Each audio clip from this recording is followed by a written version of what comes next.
7월 28일 주일 예배를 시작하도록 하겠습니다. 기도하겠습니다. 오 성령님 임하여 주시옵소서.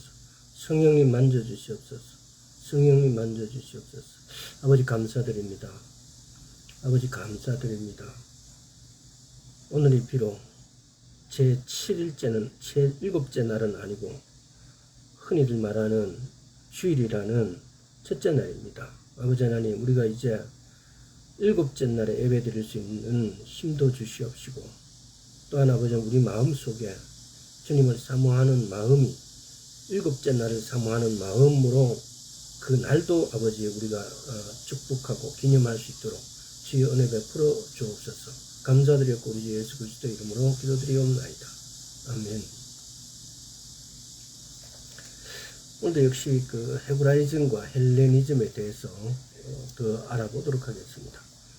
헬레니즘은 개인주의 성향이 있고, 헤브라이즘은 공동체적인 성향이 있습니다. 그래서 우리가 성경에서 우리 또는 너로 이렇게 표현되어 있는 어떤 것들이 이스라엘 공동체를 대상으로 너라는 표현이 쓰여져 있는 것을 우리가 볼 수가 있습니다. 근데 헬레니즘은 아주 개인주의적입니다. 헬레니즘은 헬라 사상에서의 초점은 개개인의 영혼이 이데아의 세계로 돌아가는 개인 구원에 있습니다. 영지주의 역시 개개인의 영혼이 영적 지식, 그노시스를 통해 완전하고 이상적인 세계로 돌아가는 개인 구원에 초점이 있습니다. 이 헬레니즘은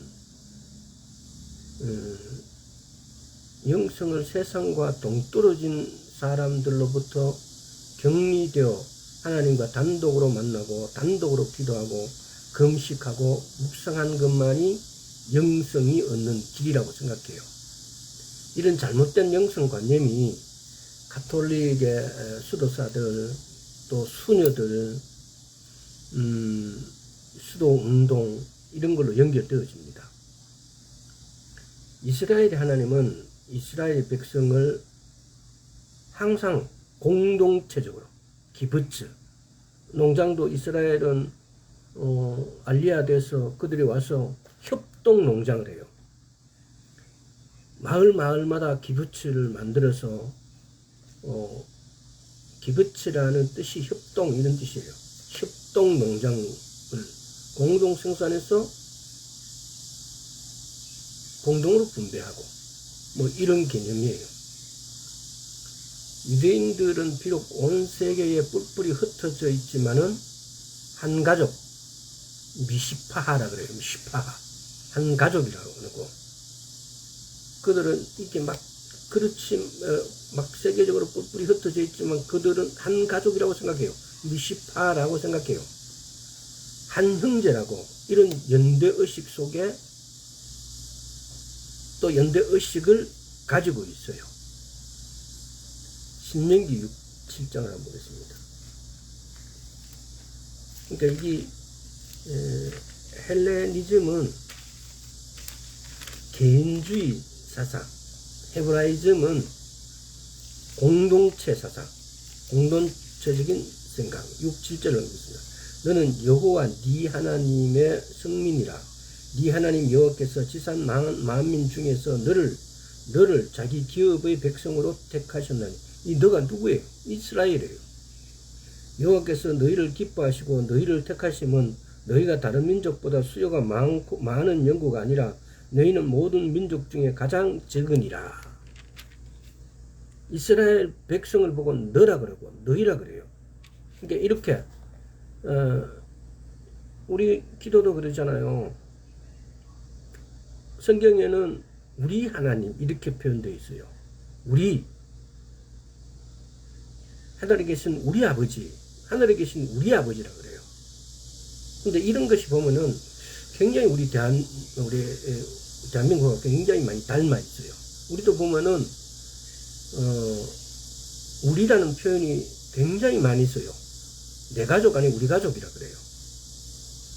내 딸, 내 아들이 아니고 우리 아들, 우리 딸이라는 이런 표현을 많이 써요. 이스라엘 민족 전체를 너라고 지금 표현해 놓은 거죠. 여기서도. 모세 한 사람이 아니라 모세를 통해 이스라엘 백성 전체를 애굽에서 불러 들으시고 그들과 영원한 언약을 맺은 겁니다. 근데 그들하고 영원한 언약을 맺을 때 표현을 너희라고 이렇게 표현을 하신 거죠. 신명기 23장을 보면은, 조금 넘어가면 신명기 23장 있지 않습니까? 입장에서 보면은, 23장 전체를 보면은, 총회, 참여권과 진의 정결. 그러니까 이 총회 참여권과, 그러니까 여호와의 총회, 언약 공동체에 참여한 권리를 이렇게 놓고, 그 뒤에 가면은 또 16절부터는 공동체 내의 공율의 법을 이렇게 써놨어요. 그러니까 이게 하나님은 이스라엘을 너라고 표현할 때 이스라엘을 하나의 공동체로서의 너라고 표현한 거죠. 그러니까 이스라엘은 하나님의 공동체다. 이런 등식이 성립하는 거죠. 그러니까 이스라엘 민족은 하나의 연합된 유기체예요. 그래서 너라고 한 몸과 같은 그 공동체에서 떨어져 나오는 것은 그 심판이나 죽음을 의미한다. 그래서 총회에서 쫓겨나는 것은 그들은 굉장히 두려움으로 여겼어요. 히브리 공동체 내의 개념의 중심이 되는 사상은 단체적 인격이라고 그래야 되나요? 단체적 인간이라고 생각해요. 그러니까 이게 corporate personality, 단체적 인간이란 개념. 히브리 공동체 내에서 중심이 되는 사상이 이 단체적 인간이라는 사상이에요. 이게 이제 영어로는 corporate personality라는 이런 건데, 이는 어떤 단체나 공동체가 한 덩어리로서 하나의 인격적인 존재라는 사상이다. 그러니까 이스라엘 전체를 성경에는 너라고 이렇게, 특히 출애굽하고 난 다음부터 너라고 이렇게 표현하는 이런 용어들을 보면은 이스라엘 전체를 하나님은 이스라엘아 또는 너 이렇게 표현해 놨어요. 그러니까 이게 하나의 공동체로 본다는 겁니다. 그러니까 이게 이스라엘에서는 그래서 나보다는 우리라는 표현을 많이 쓰고요. 근데 헬레니즘은 나, 개인, 구원받는 것도 나, 개인이, 영주주의 역시 마찬가지고. 그래서 나 개인을 중요시하고, 나 개인이 구원받아야 되고, 그래서 물질적인 것, 자연적인 이 상태의 환경에서의 어떤 것들은 멸시하고, 오직 영적 지식, 그노시스, 또 영적인 어떤 막연한 세상, 이데아계, 이런 것들을 중요시하고, 그래서 이 히브리 사상에서 이런 사상에 의하면 한 개인의 항상 공동체적인 집단, 가정이나 집화나 또는 뭐 민족 속에서 고려되는 것이다. 즉 개인 안에 공동체가 들어있고 공동체 안에 개인이 있다는 것이 히브리적 관념이에요. 근데 헬라적 관념은 오직 개인이에요. 내가 구원을 얻고 내가 영적 지식 그노시스를 얻어서 내가 구원에 다다라야 되고, 그러니까 그래서 인간 이성이 중심이다 보니까 이게 굉장히 차이가 나요. 하나님은 토라 말씀을 주시고 이 말씀대로 살면은, 말씀대로 행하면은 구원을 얻을 것이다 그러고, 이 헬레니즘은 인간 이성이 내가 구원을 내 스스로 해야 돼요. 만들어 가야 돼요. 이게 창세기 보면은 하나님은 선악과를 선악을 알게 하는 나무를 만드시고 그 나무에 달린 열매를 따먹지 말라고 그래요. 할 것과 하지 말 것을 딱 구분해서 그대로 하면 돼요. 근데 인간은 어때요? 내가 그걸 이 헬레니즘 사상은 내가 그걸 따먹어서 내 스스로 뭔가를 만들려고 하는, 창조하고 나도 하나님 같이 되어서 내가 그 구원에 이르게 하는 어떤 자기 의지가 들어가 있는 거예요.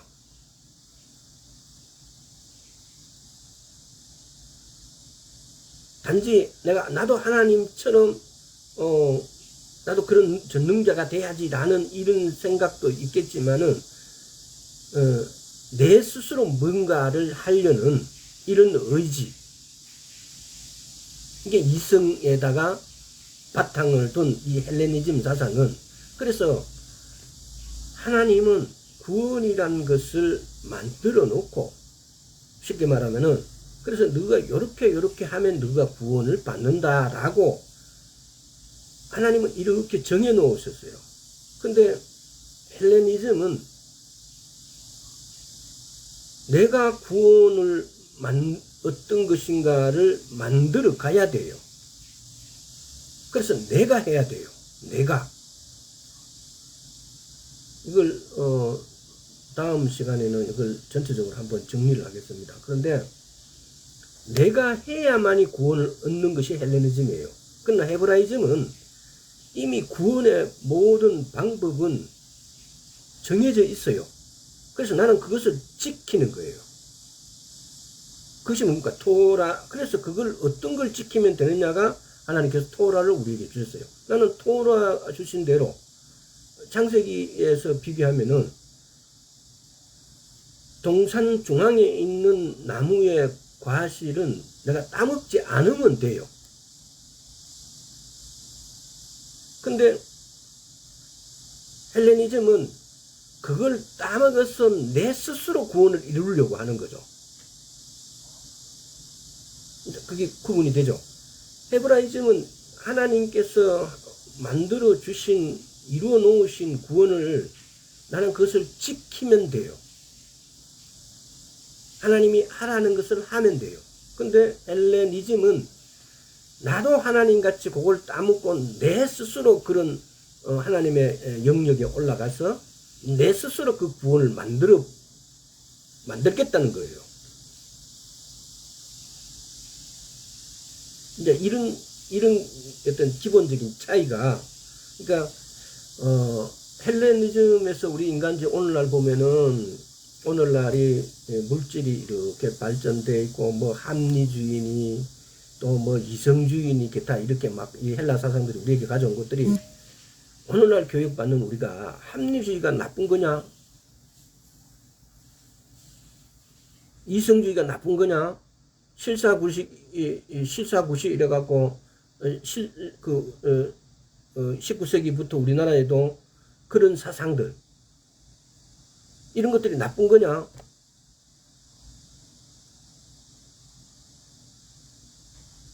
이렇게 헬레니즘 문화가 발전돼서 오늘날 문화를 발전시켰어요. 근데 그 오늘날 문화에 사는 우리가 그것이 나쁘냐? 절대로 그런 게 아니죠. 그런데 물질주의 오면서 합리주의나 이성주의가 갖고 있는 어떤 것들이 교묘하게 그 속에 있는 어떤 것들 중에서 영역이, 인간의 영역이 있는 게 있고 하나님의 영역이 있는 것 같아요. 그래서 인간의 영역에서 우리가 열심히 노력해서 또 열심히 움직여서 그렇게 하는 것은 당연히 해야 되는 거예요. 근데 하나님의 영역에 있는 거, 예를 들어서 중앙에 있는 실과는 따먹지 말라고 그랬는데 그런 걸 따먹어 버리는 거죠. 그래서 이 말씀을 통해서 이걸 제가 어떻게 말을 이렇게 말로만 전하는 그런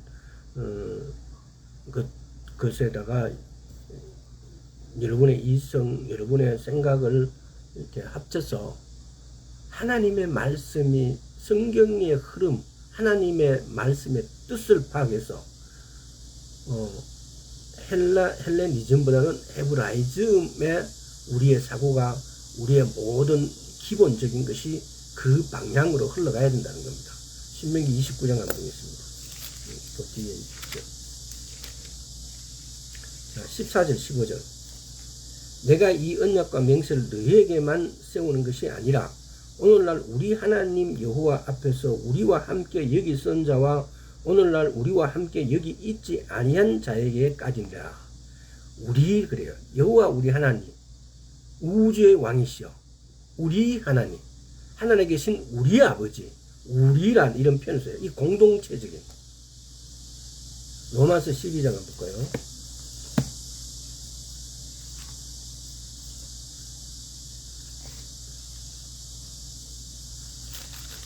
자, 로마서 12장.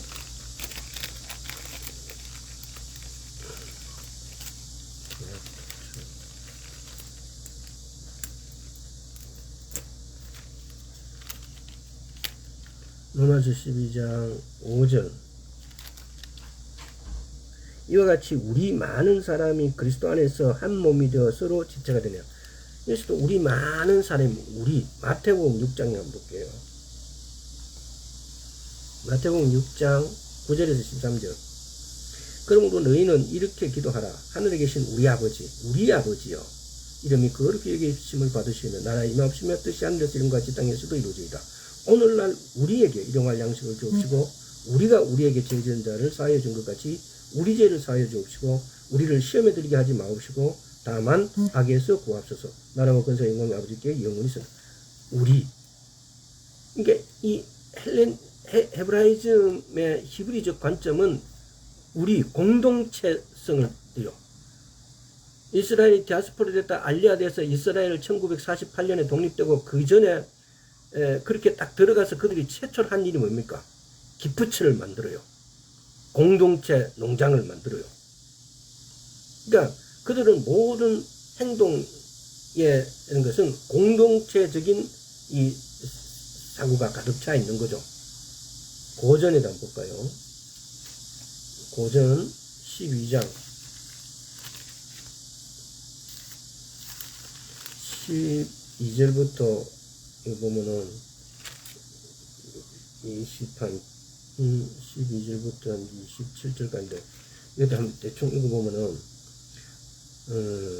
13절에 우리가 유대인이나 헬라인이나 종이나 저리자나 다 한 성령 세를 받아 한 몸이 되었고 또 한 성령을 마시게 하십니다. 몸은 한 지체뿐 아니요 여럿이니. 그러니까 이 그리스도의 몸과 지체를 이렇게 비교하면서 이거 하나라고 그런 거예요. 몸은, 머리는 예수 그리스도, 우리는 각 몸의 지체라 그래요. 그러니까 이것이 교회예요. 교회는 공동체예요. 공동체의 그러니까 하나의 공동체적인 유기체라는 거죠. 교회가 우리 혼들 오늘날 보면 교회가 마치 건물에다가 교회를 이렇게 비교를 해버리는데, 교회라 있는 것은 예수 그리스도 머리는 예수 그리스도고 그 몸의 지체는 우리예요. 그러니까 예수 그리스도와 한 몸이 된 우리 교회란 것은 이렇게 예수 그리스도를 따르는 무리들의 유기체예요. 이게 가할이라는 것은, 히브리어 가할이라는 것은 바로 이걸 말하는 거예요. 오늘날 그런데 우리가 처치라고 이렇게 부르는 것은 교회 건물을 말하는 거예요.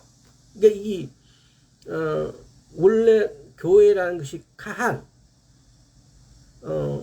출애굽하면서 그 사람들 이스라엘 집단 전체를 그렇게 카한이라고 봐요.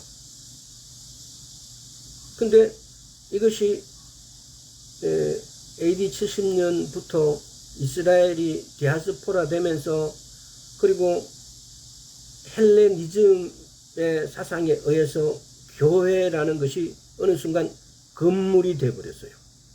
지금 오늘 이 12장에서 지금 이 말씀하는 것은 교회라는 것은 머리는 예수 그리스도, 몸은 우리 각 지체. 이게 교회예요. 근데 이게 헬레니즘에 의해서 이게 건물로 둔갑이 시켜져 버려요. 그러니까 공동체 없는 개인은 존재할 수 없고 개인 없는 공동체도 존재할 수 없다는 이게 이런 의식이 회복돼야 되는 거죠. 이게 뭡니까? 교회예요. 전 세계에 흩어져 있는 하나님의 언약 백성이 한 가족이고 한 형제라는 깊은 연대 의식이 회복돼야 된다라는 겁니다.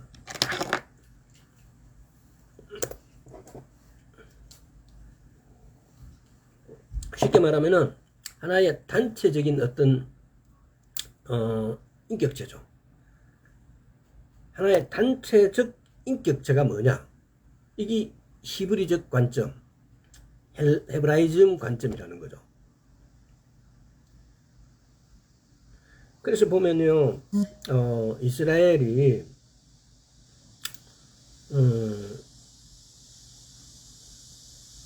이 하시딤이라는 것이 뭐냐라면요,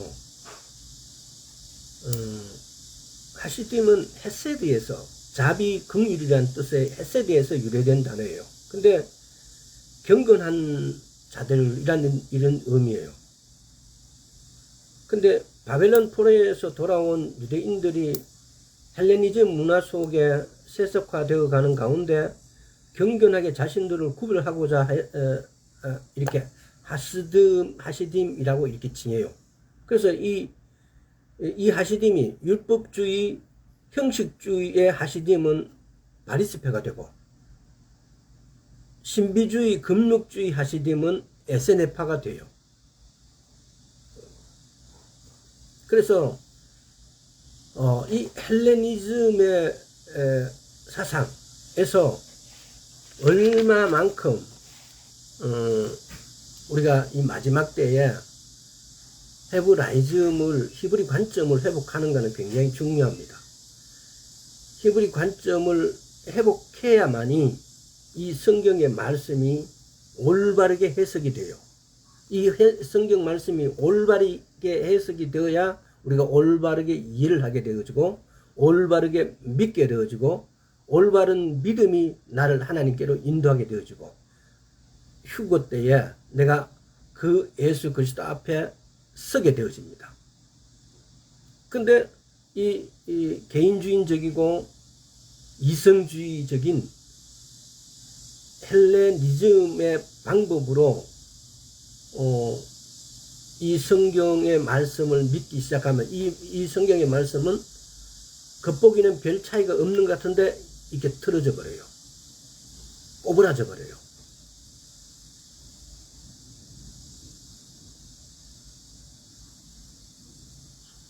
그저께 제가 요즘 청문회를 하는 분 중에 보면은 이진숙 뭐 하신 분 기자 하시다가 방송국 사장도 하고 막 이렇게 했는데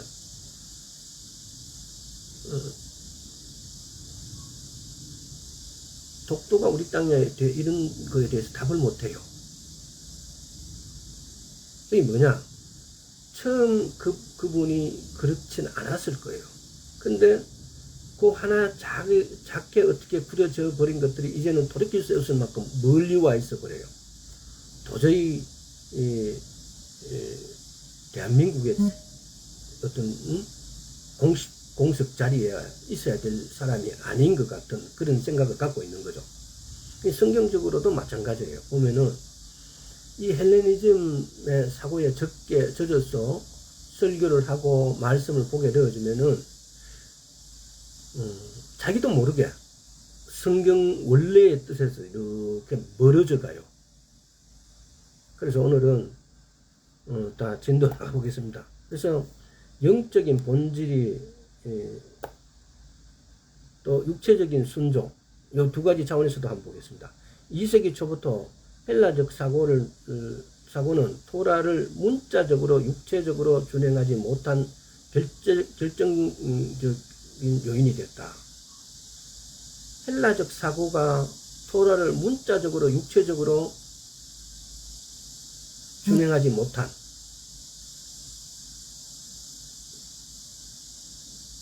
하나님의 말씀을 문자적으로 육체적으로 그대로 행해야 된다는 거.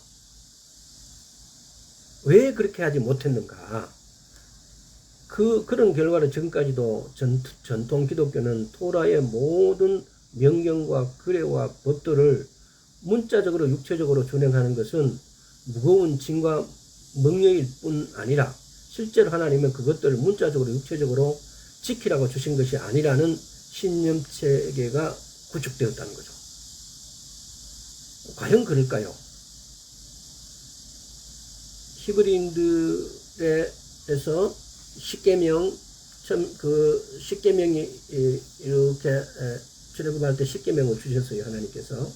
근데 그 히브리인들은 그걸 613가지의 율법으로 나눠요. 하지 말라 하라. 365개의 하지 말라가 있어요. 248개의 하란 말이 있어요. 그러니까 그 히브리인들이 248개 하라는 것은 사람의 뼈가 248개래요. 오늘날 외과 의사들이 파악한 뼈의 숫자 그만큼 안 된대요. 근데 하나님께서 그렇다면 그러는 거예요. 인간의 뼈의 개수가 248개래요. 그래서 613개의 율법이, 그러니까 이렇게 성경 전체 율법의 종류죠. 그걸 압축시키는 것이 십계명이고, 십계명을 압축시킨 것이 하나님을 사랑하라, 이웃을 사랑하라는 거고, 예수님 오시면서 서로 사랑하라고. 이게 성경을 그러니까 압축하면 그렇게 되는 거죠.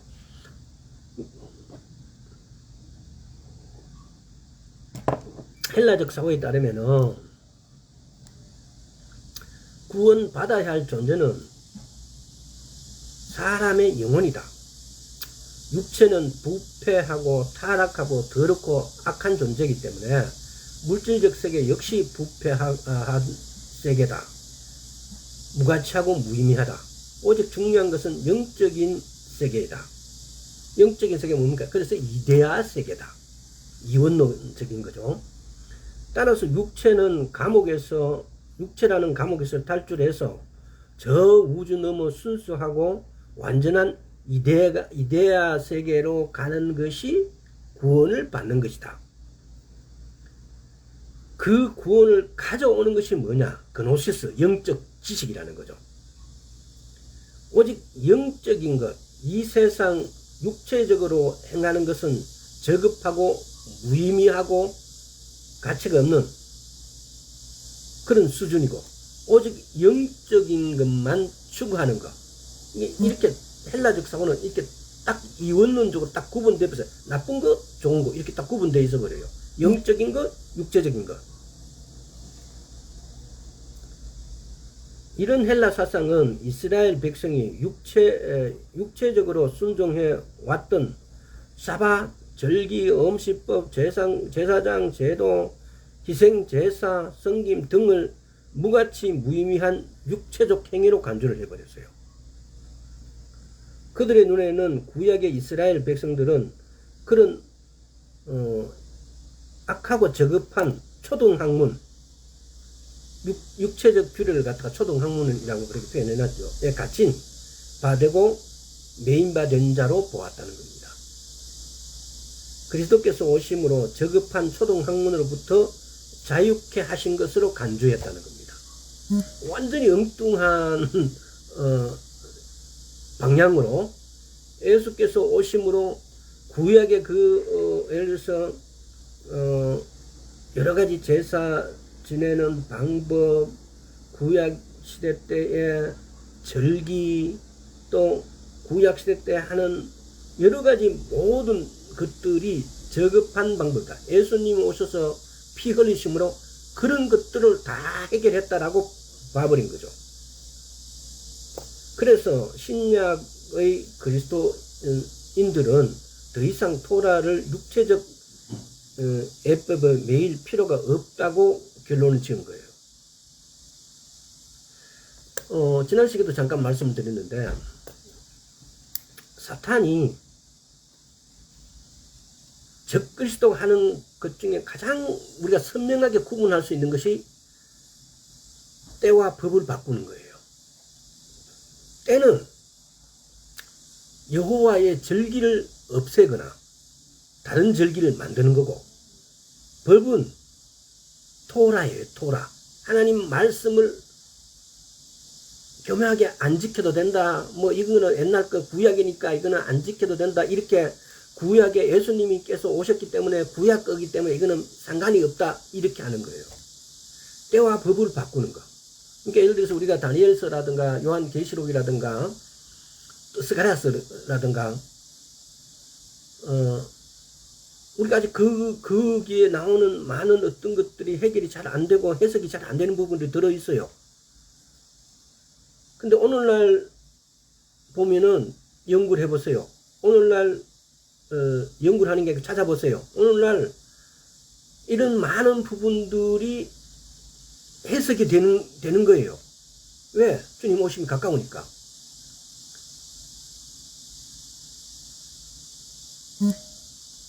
그래서 헬라적인 헬레니즘적인 이런 사고들이 절기라든가 이 모든 것들은 다 예수님 오심으로 다 소용없고 이렇게 필요 없다. 예수님이 죽으심으로 이 모든 걸 해결됐다라고 취급을 해버려요.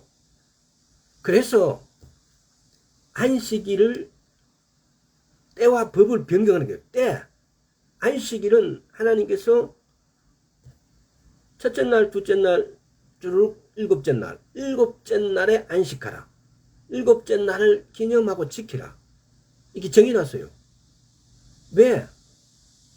일곱째 날이란 것은 여섯째 날까지를 전부 포함하고 있어요. 여섯 날까지의 창조가 없다면은 일곱째 날 쉬어야 될, 안식해야 될 이유가 없어요. 근데 이 헬레니즘의 것들은 콘스탄티누스 황제가 321년에 일요일에 휴식하라고 막 이렇게 공포를 하기 시작해요.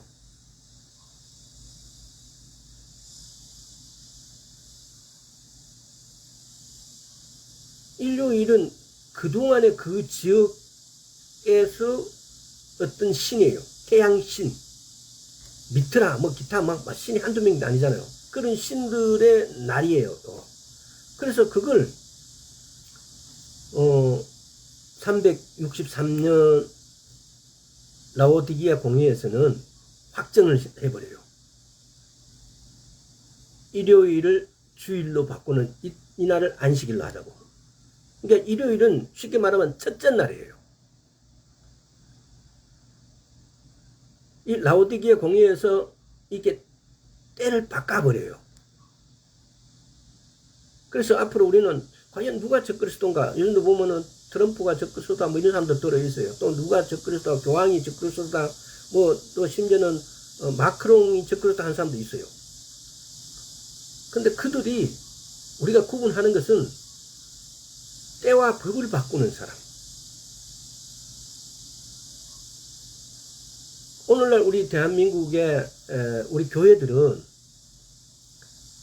이렇게 일곱째 날 안식일 물론 안 지키죠.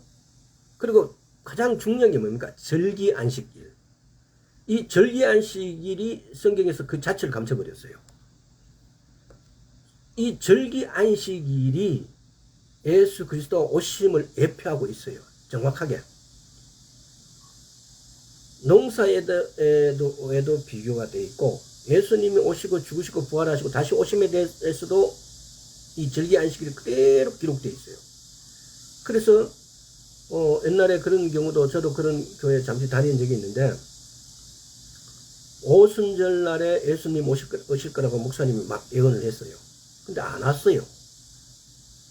그러니까 뻥 쪄버리잖아요. 사람들이 다 예수님 오신다고 막 여러 가지 준비하고 막 그러는데, 왜 뭘 몰랐기 때문에 그래요. 그날 죽어도 된다고 그랬어요. 성경에는 나팔절날 100번째 나팔, 데키야, 쉐바림, 테루아, 데키야 하가돌, 이 나팔 이름에 그 내용이 다 들어가 있어요. 데키야 하가돌, 올라오라 왕이 오신다예요. 이 100번째 나팔이 부러질 때 그때 휴거가 일어나는 거예요. 절기는 그걸 정확하게 설명하고 있어요.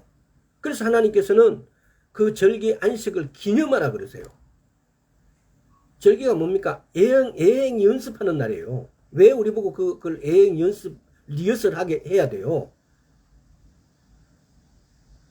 해마다 그 날을 기념하고 리허설 함으로써 주의 오심 우리가 준비하는 거예요. 성경은 그렇게 말씀하고 있어요. 기념한다는 것이 뭐예요? 리허설 하는 거예요. 준비하는 거예요. 그래서 절기를 다시 우리는 이걸 회복해야 돼요. 교회가 절기를 전혀 기억하지 않고 사람들이 뭐라 그래요? 대부분의 목사님은 그렇게 해요. 예수님이 부활하신 날이 일요일이다. 그래서 그날을 기념하기 위해서 일요일이 안식일로 되었다. 또 어떤 사람들은 그러죠. 이날이면 어떻고 저날이면 어떻고 하나님을 예배드리고 하나님을 섬기면은 하나님께서 막 다 기뻐하고 좋아한다 막 이러고 있어요. 억수로 신앙이 좋은 분들이. 너가 봤을 때, 남들이 봤을 때 너무너무 교회에서도 저만큼 하나님을 사랑하는 사람이 없고 저 정도로 하나님을 기뻐하게 하는 사람이 없는 것 같은 사람 입에서 그런 말이 나와요.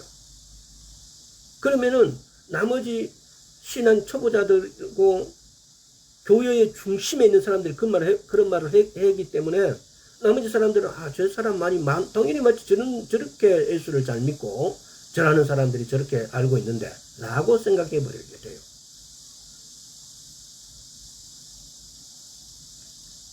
이게 뭡니까? 헬레니즘의 사상에 젖어 있기 때문에 그런 말을 스스럼없이 해버린 거예요. 때와 법을 어기는 것은 사단이 하는 행동이에요. 아마 사단은 그럴 거예요. 우리가 이렇게 일요일날 예배 드리면은 이 예배의 섬김, 이 예배의 감사를 사단이 대신 받을 겁니다. 그래서 우리 아주업 교회도 이제 안식일을 바꿀 겁니다. 토요일로. 왜? 사단은 하나님 앞에 가가지고 스가랴서 보면 그런 게 나오잖아요. 당당하게 이날은 내가 준비해서 내가 만들어 놓으니까 이날의 경배의 대상은 납니다 라고 말할 겁니다. 아마 사단이 하나님 보좌 앞에서 그렇게 이야기할 거라고요. 일요일날 주일날 예배 드리는 모든 예배는 내 거라고요. 내 거라고 이렇게 하나님 앞에서 이 더러운 사단은 이야기할 겁니다. 자, 근데 반면에 히브리인들은 사람의 육체와 눈에 보이는 물리적 세계는 무가치하고 무의미한 존재를 보지 않는다는 겁니다. 히브리 사상은 영적인 것, 육체적인 것, 이분법적으로 나누지 않습니다. 히브리인들은 하나님의 계명을 문자적으로 육체적으로 순종하는 것은 지극히 영적인 행위로 보는 겁니다.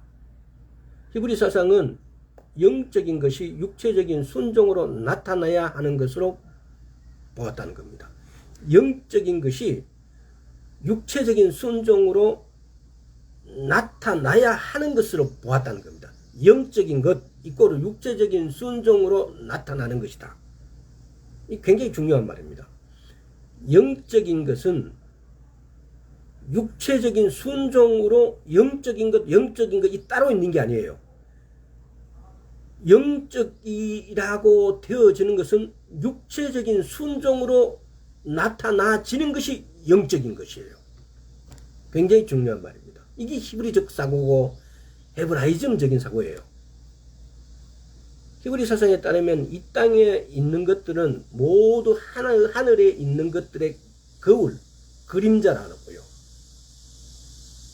히브리적 사고에 의하면 토라는 눈에 보이지 않는 하늘의 계시이며 하나님의 성품과 속성인 계시이다. 따라서 우리가 그러잖아요. 이 토라, 이 말씀을 보고 이거는 하나님께서 하신 말씀이니까 이게 영적인 것이다. 이게 아니에요.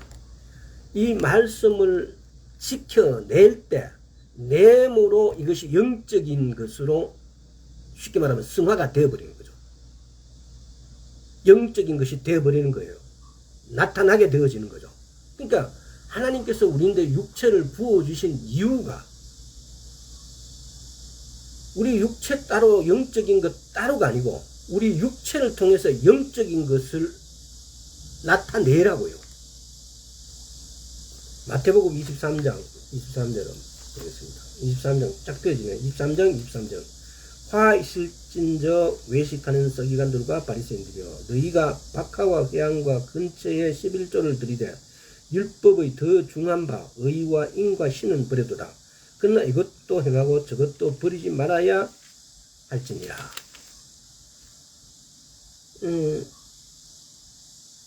박하와 회양과 근처에 11조를 들이되 이건 뭔가 박하 이런 거 제사 지내는데 아주 영적인 부분 가치가 있는 물건이죠. 근데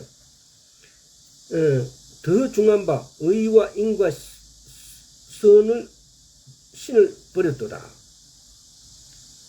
더 중한 바 의와 인과 신은 버렸도다. 그러나 이것도 행하고 저것도 버리지 말아야 돼요. 이 말씀을 묵상해 보세요.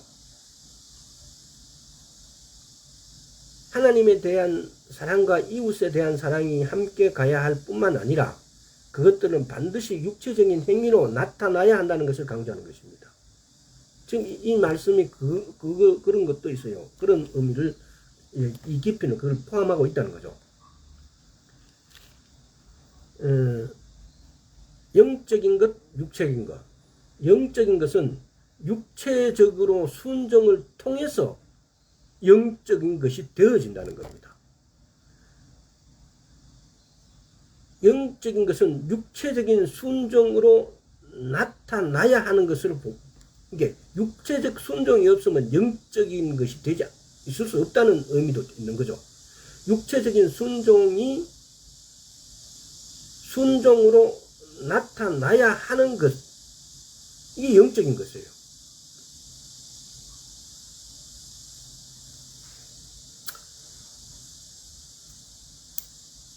우리가 학교 다닐 때 이원론에 대해서 많이 배웠습니다. 그거 들어보셨을 거예요. 지금 기억이 이렇게 안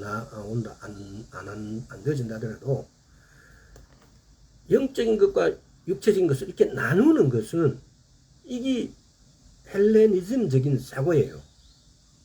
이 쉽게 말해서 헬레니즘이 뭡니까? 사단의 작용이라는 거죠. 사단이 우리 인간을 헷갈리게끔 선악과 앞에 뱀이 그러잖아요. 너 저거 따오면 니도 하나님 같이 된다라고 이렇게 꼬드기잖아요. 똑같은 거예요.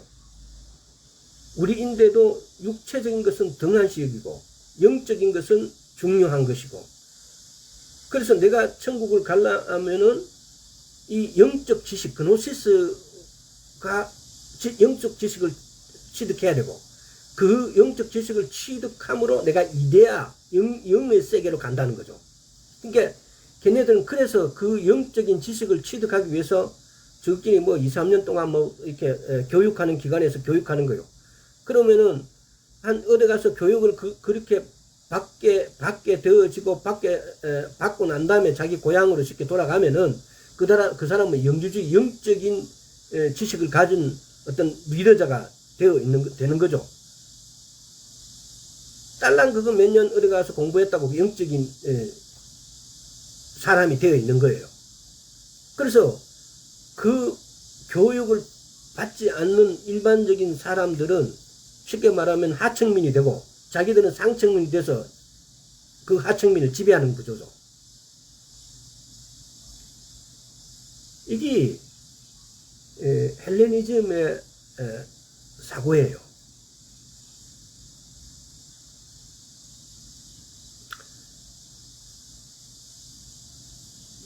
2세기 초부터 아브라함의 혈통적 실제적 이스라엘은 이제 저주를 받아 버림받았고 영적인 이스라엘인 교회가 이스라엘을 대처했다는 신학 체계가 발전되었습니다.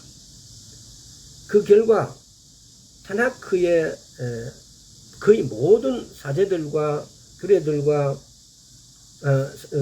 타나크의 거의 모든 실제들과 규례들과 계명들은 영적으로 해석하는 풍조가 생겨나기 시작했습니다. 오리겐은 초기 교회의 교부로 타나크의 모든 내용을 영적을 혹은 풍류적인 것이 알레고리적으로 해석하는 최초인 사람이에요. 오리겐이. 오늘날 저도 한 20년 전인가요? 설교를 하는데 이게 알레고리적으로 해석한다면서 아주 이게 자기는 무슨 영적인 교육받은 어떤 그런 어떤 말은 안 했지만은 차원 높은 해석이라 이런 개념을 이런 인식을 가지고 설교하는 목사님이 들어있었어요.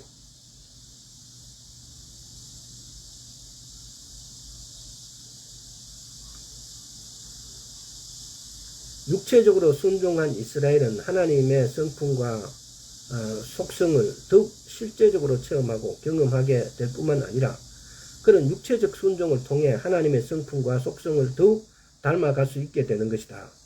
육체적 순종, 헬라적 사고는 영적인 본질과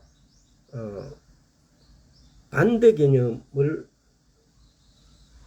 뜻하고 히브리적 개념은 육체적인 것, 영적인 것, 이게 하나라는 거죠. 쉽게 말하면 영적인 것은 육체적 순종으로 나타나는 것이 영적인 것이에요. 일반적인 이 개념은. 그래서 신약 성경을 저술한 1세기 사도들은 4가지의 해석 방법을 통해서 구약을 해석했습니다. 이게 굉장히 중요합니다.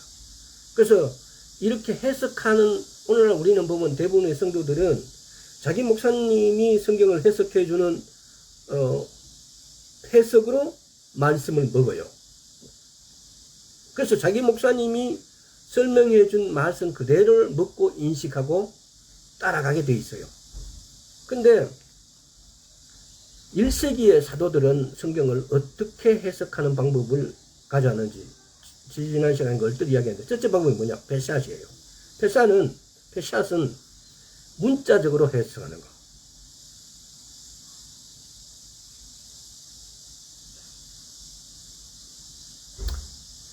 문자적으로 해석하는 거. 성경을 있는 그대로 문자적으로 해석해야 한다는 것이다. 이 해석이 모든 해석의 기초이다.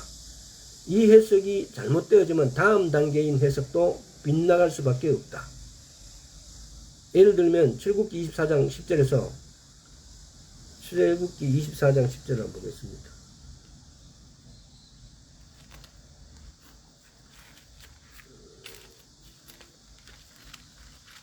자, 출애굽기 24장 10절. 이스라엘 하나님을 보니 그 발나래에는 천국을 편듯하고 하늘같이 증명하더라. 이스라엘 하나님은 아브라함과 이삭과 야곱의 혈통적인 자손인 이스라엘 백성과 언약을 맺어 그들의 하나님 되었기에 문자 그대로 이스라엘의 하나님이십니다.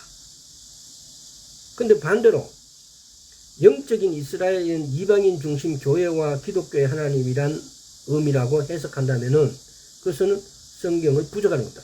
영적인 이스라엘인이 이방인 중심 교회와 기독교의 하나님이란 의미라고 해석하면은 여기서 지금 이스라엘의 하나님이라는 이 단어를 가지고 그냥 문자 그대로 이건 그냥 이스라엘 조상의 하나님이에요. 근데 이걸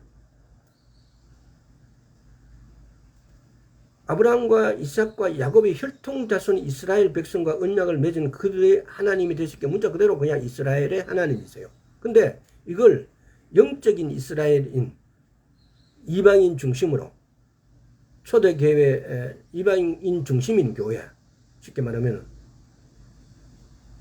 기독교인의 하나님. 오늘날 이스라엘 사람들이 유대교라 그래요. 우리가 기독교인 입장에서 보면은 그런 말을 해요.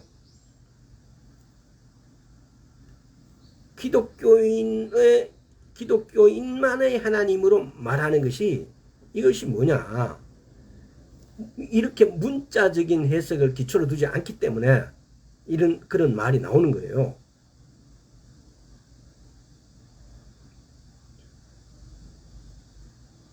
또 시편 122편 시간이 조금 많이 남았는데 시편 122편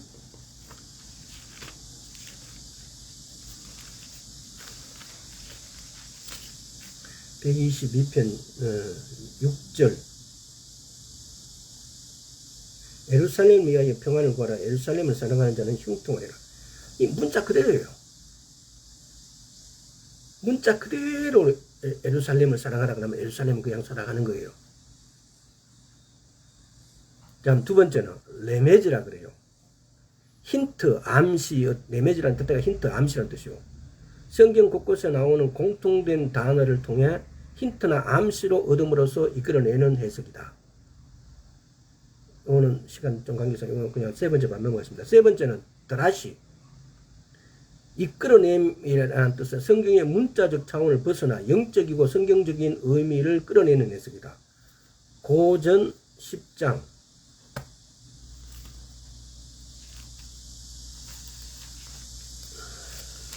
1절에서 4절. 형제들은 너희가 알지 못하기를 내가 원치 아니하노니 우리 조상들이 다 구름 아래 있고 바다 가운데를 지나며 모세에게 속하여 다 구름 바다에서 세례를 받고 다 같은 신령한 식물을 먹으며 다 같은 신령한 음식을 마셨으니 이는 저희를 따르는 신령한 반석으로부터 마셨으며 그 반석은 곧 그리스도시라. 홍해바다, 미크바, 침례탕. 그러니까 홍해바다에서 이렇게 그 바다를 건넜다. 바다의 이 말씀들은 우리가 이렇게 할 때 이 말의 뜻에는 침례에서 침례를 받은 것을 상징하는 사건이며 그들이 광야에서 반석에서 생수를 마신 것은 반석 대신 메시아로부터 생수를 마신 영적 의미가 있다고 해석한 것이다. 반석, 우리말로 보면 돌. 이는 이스라엘 백성이 문자적으로 홍해를 건넜고 문자적으로 반석에서 나오는 생수를 마셨다는 문자적 해석의 토대 위에서 그와 같은 영적 상징적 해석을 이끌어낸 것입니다. 그러니까 성경을 해석할 때 문자적인 것이 반드시 베이스를 잡고 있어야 돼요. 그리고 난 다음에 레메즈, 드라시, 소드 이런 방법들을 활용해서 왜 문자적으로만 했을 때 해석이 안 되었을 때 이런 방법 레메즈, 드라시, 소드 방법을 적용시키는 거예요. 이것이 성경하는 방법이에요. 근데 문자적인 것을 완전히 무시해버리는 영적인 해석, 드라시, 소드 이런 방법 해석해버리면 완전히 다른 뜻이 돼버려요. 조금 전에 예를 들어드렸잖아요. 혈통적 이스라엘이 하나님, 이스라엘의 하나님인데 아브라함과 이삭과 야곱의 하나님, 그들 후손들의 하나님, 이걸 갖다가 예수를 믿는 기독교인들의 하나님을 해석을 해버려요. 그러면은 그 기독교인도 문제가 있는 거고, 실제적으로 그런 기독교라면은 그들이 일컫는 그 기독교라면 그 기독교가 문제가 있는 거예요. 그들이 그렇게 그런 컨셉으로 기독교라고 이야기했다면 그 기독교가 자체가 문제가 있는 거라고요. 자, 네 번째, 소드. 비밀이라는 뜻이에요. 표면적인 내용을 통해서는 알 수 없는 신비를 이끌어내는 해석 방법. 소드는 비밀이라는 뜻. 성령의 조명하심을 통해 깨닫는 해석. 구약에는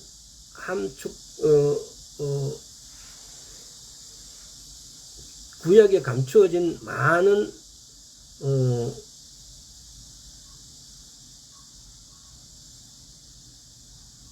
그런 신뢰가 있는 거죠.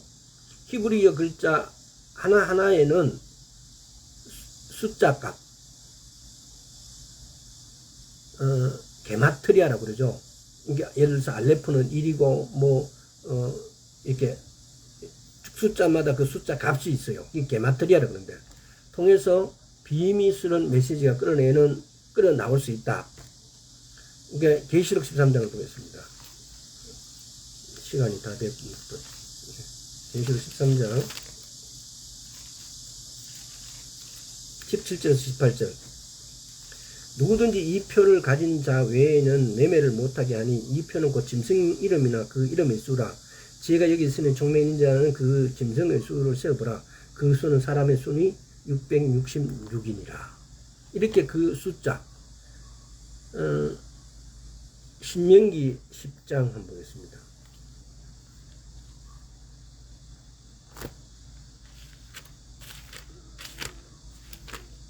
신명기 10장 12절.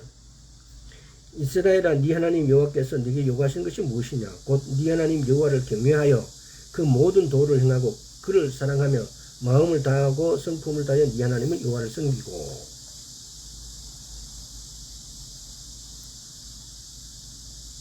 즉 히브리인들의 사고는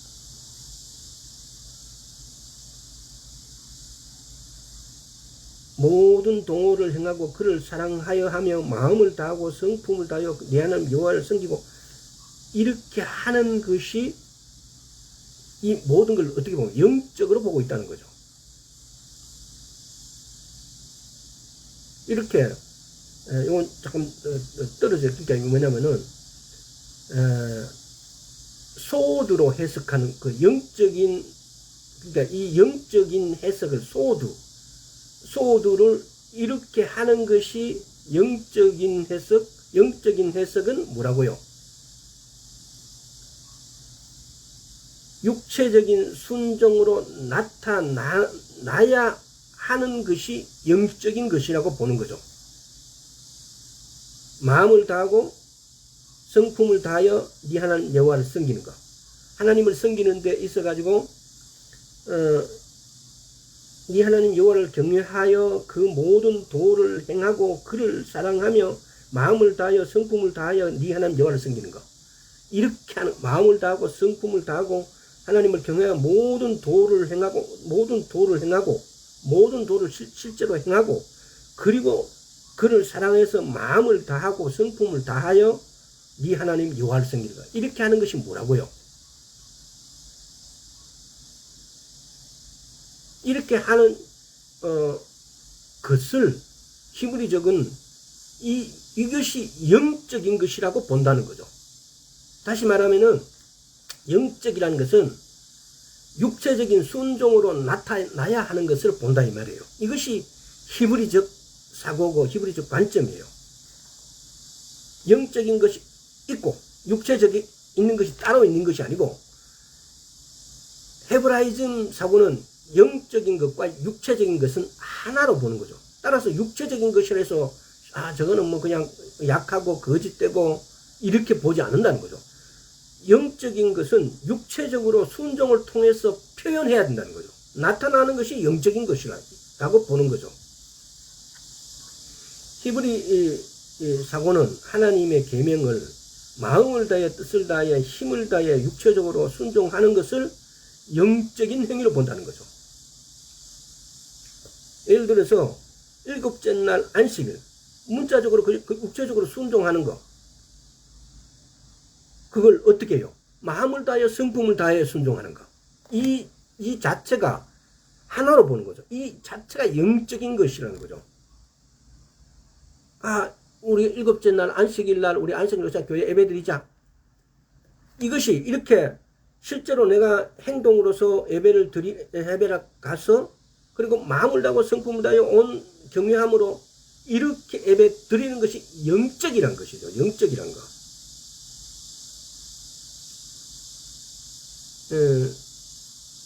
그러니까 히브리적 헤브라이즘 관점은 영적인 것, 육체적인 것을 따로 나누는 것이 아니고 하나라는 거죠. 하나. 이렇게 할 때 온전한 인격의 사람으로 성장할 수 있다라고 보는 거죠.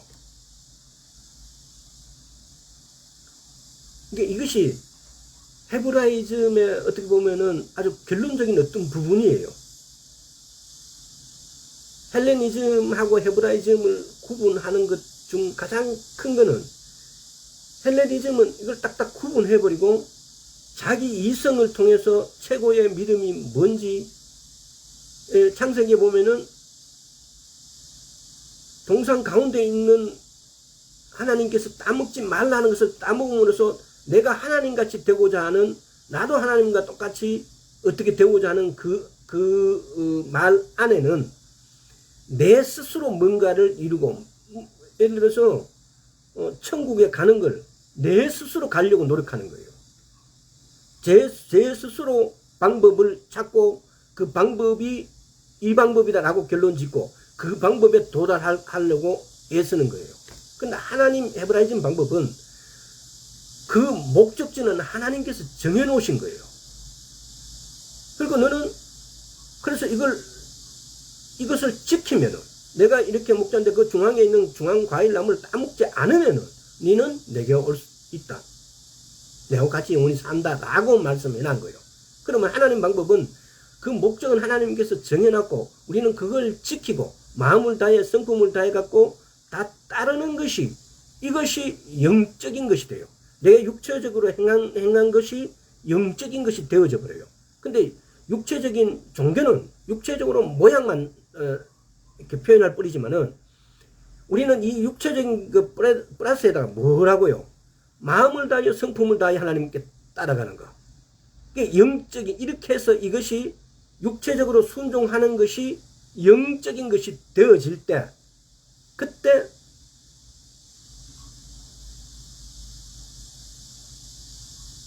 이게 하나로, 이게 표현을 제가, 이게 하나 되어진 거예요. 이게 영적인 것이에요. 난 단지 육체적으로 마음을 다해 성품을 다해 내가 다 순종했는데 그것이 영적인 것이 되어버린 거죠. 이게 헤브라이즘의 방법이에요. 그래서 우리가 1시간 정도는 더 한번 시간을 가져야 될 것 같아요. 어떤 결론을 조금 더 다달아서. 그래서 여러분 헬레니즘적인 예배, 헬레니즘적인 어떤 사고 방법을 우리는 바꿔야 돼요.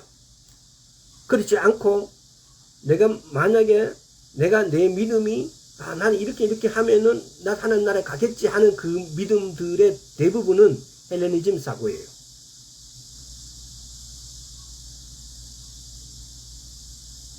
하나님이 하라고 하신 것에 내 마음을 다하고 성품을 다하고 나도 했을 때 나타나지는 것이 영적인 것이 되어져 있어요. 이것이 하나님의 방법이에요. 혹 오늘 말씀을 듣고도 좀 더 궁금하다 하시는 분들은 전화를 주세요. 오늘 여기까지 하겠습니다. 아버지 하나님 감사합니다. 우리가 말로 다 표현할 수 없고 글로 다 읽는 것들이 생각으로 마음으로 정리가 되어지지 않을 수 있습니다. 아버지 하나님 지혜를 주셔서 영적인 것과 육체적인 것이 하나라는 사실을 우리로 알게 하여 주옵소서. 감사드렸고 우리 주 예수 그리스도 이름으로 기도드리옵나이다. 아멘.